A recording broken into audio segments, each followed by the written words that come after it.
গতকাল রাতে ভাগবত কথাবাচক নিরস্ত্র হিরণ্ময় গোস্বামী মহারাজ পশ্চিম মেদিনীপুরের দাসপুরের ধরমপুর গ্রামে কয়েকজন জেহাদির হাতে আক্রান্ত হন। ওনার মাথায় জটা কেটে নেওয়া হয় এবং জেহাদিদের অস্ত্রের আঘাতে হিরণ্ময় মহারাজ গুরুতর আহত হন।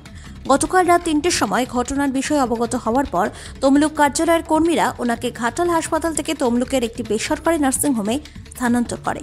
বর্তমানে উনি সেখানে চিকিৎসাধীন থাকায় আজ ওনাকে দেখতে তমলুকের সেই নার্সিংহোমে গিয়ে হিরণ্ময় মহারাজের সঙ্গে কথা বলে ওনার শারীরিক পরিস্থিতির খোঁজ নেওয়ার পর ওনার আরও উন্নত মানের চিকিৎসা করানোর জন্য ওনাকে কলকাতার প্রাইভেট হাসপাতালে ভর্তি করানোর ব্যবস্থা গ্রহণ করার পাশাপাশি সমস্ত রকমের সহযোগিতা ব্যবস্থা করার অঙ্গীকার করলেন সনাতনের সেবক, বাংলার জনপ্রিয় জননেতা তথা রাজ্য বিধানসভার বিরোধী দলনেতা শুভেন্দু অধিকারী। দিব্যেন্দু গোস্বামী রিপোর্ট, বাংলার কথা।